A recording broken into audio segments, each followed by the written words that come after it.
Seru. Wes. Wes. Assalamualaikum warahmatullahi wabarakatuh. Waalaikumsalam warahmatullahi wabarakatuh. Apakah benar ini dengan Mbak Rizky? Iya benar. Perkenalkan Mbak Rizky, saya di sini perawat Lina. Saya di sini mahasiswa keperawatan keperawatan semester 5 Stikes Yogyakarta. Di sini saya akan melakukan penkes tentang personal hygiene saat menstruasi. Mungkin penkes ini akan dilakukan selama 5-10 menit. Sebelum saya melakukan penkes ini, apakah ada yang ingin ditanyakan dulu sebelumnya, Mbak Rizky? Tidak ada. Baik, karena tidak ada, saya akan langsung saja ya. Baik, saya akan di sini akan langsung kepada pengertian apa itu menstruasi sendiri. Sebelumnya saya akan membagikan leaflet dulu ya, supaya nanti bisa dibaca sama Mbak Rizky ya. Baik, di sini saya akan menjelaskan yang pertama, yaitu pengertian dari menstruasi. Menstruasi adalah pelepasan dinding rahim yang disertai dengan pendarahan dan terjadi secara berulang setiap bulan kecuali pada saat kehamilan. Menstruasi merupakan siklus pada reproduksi wanita yang ditandai dengan pengeluaran sel telur setiap bulan secara alami. Hal ini terjadi jika ovum tidak dibuai kira-kira 2 hari sebelum akhir siklus bulanan.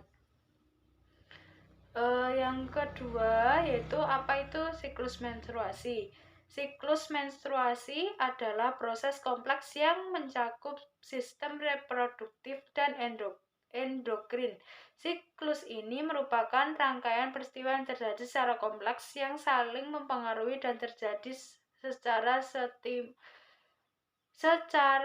simultan dan endotrium.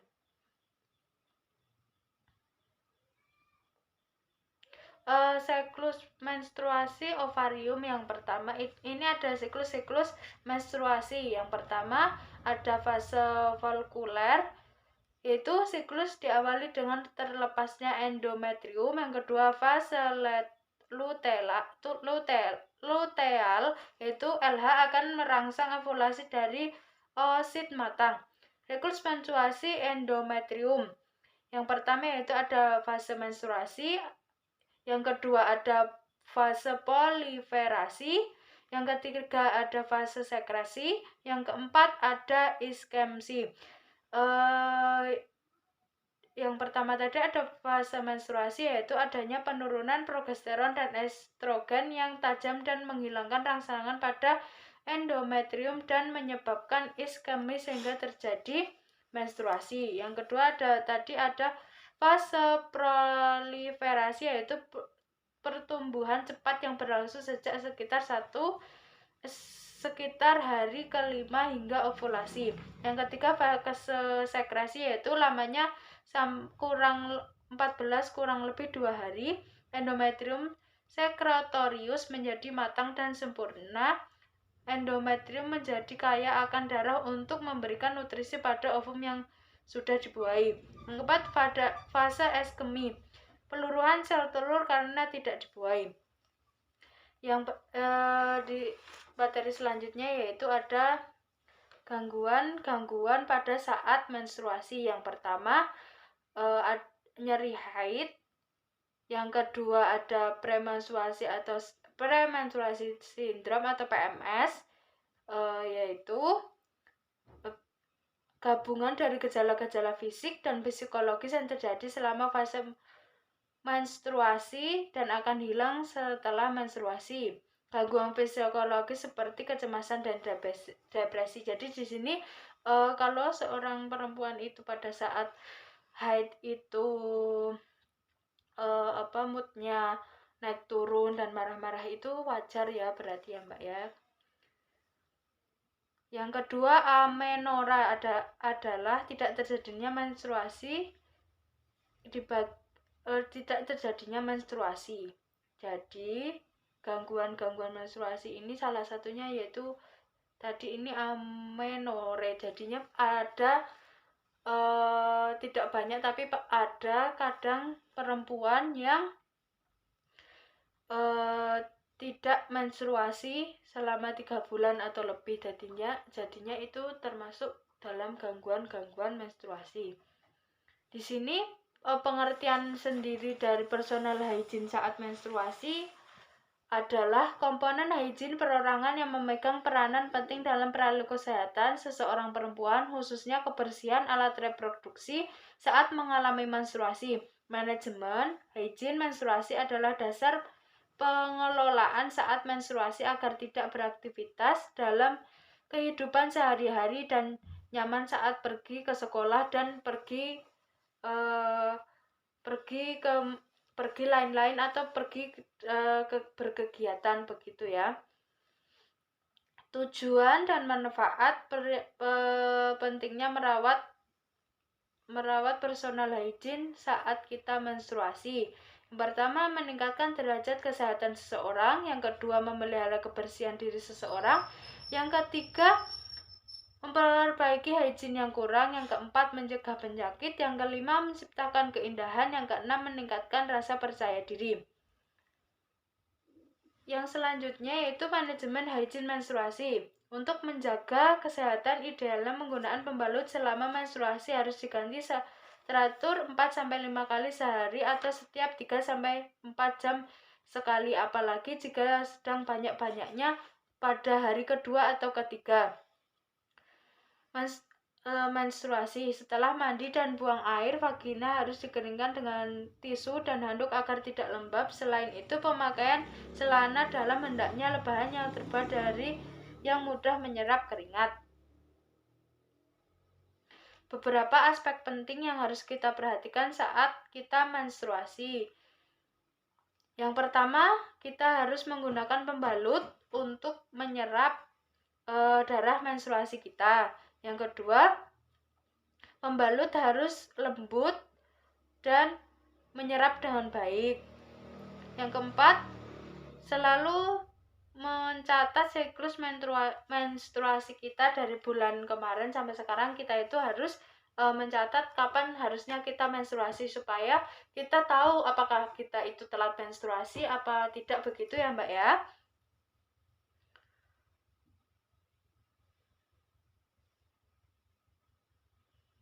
Yang keempat, mengatur jadwal tidur itu juga penting untuk kita. Yang kelima, mengonsumsi susu berkalsium tinggi dan makanan kaya zat dan saat menstruasi.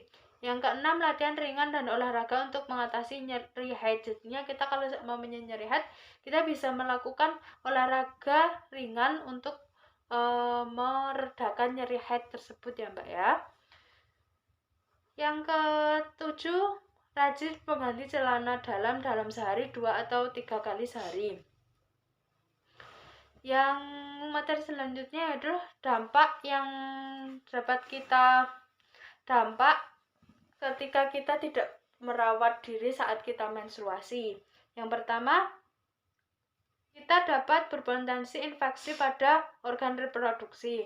Seperti kadang kita gatal di daerah daerah kewanitaan kita dan infeksi.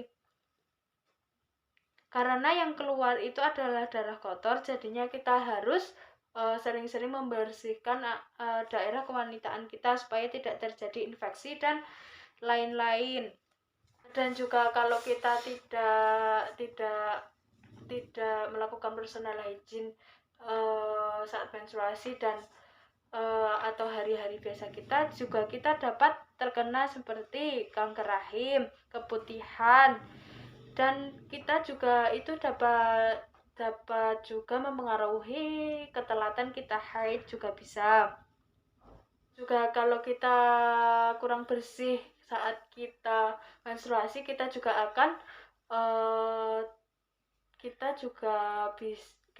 akan bau amis dan itu bisa dicium oleh orang-orang. Jadinya kalau kita tidak bersih dalam menjaga kebersihan genitalia kita saat menstruasi, itu bisa menimbulkan bau yang tidak sedap dan itu mengganggu orang lain. Itulah tadi penkes dari saya. Mohon maaf jika banyak kekurangan dalam saya memaparkan materi. Apakah ada yang ingin ditanyakan? Ada. Oh baik, silahkan, saya persilahkan. Apakah penting kita harus mengganti pembalut 3-4 jam sekali?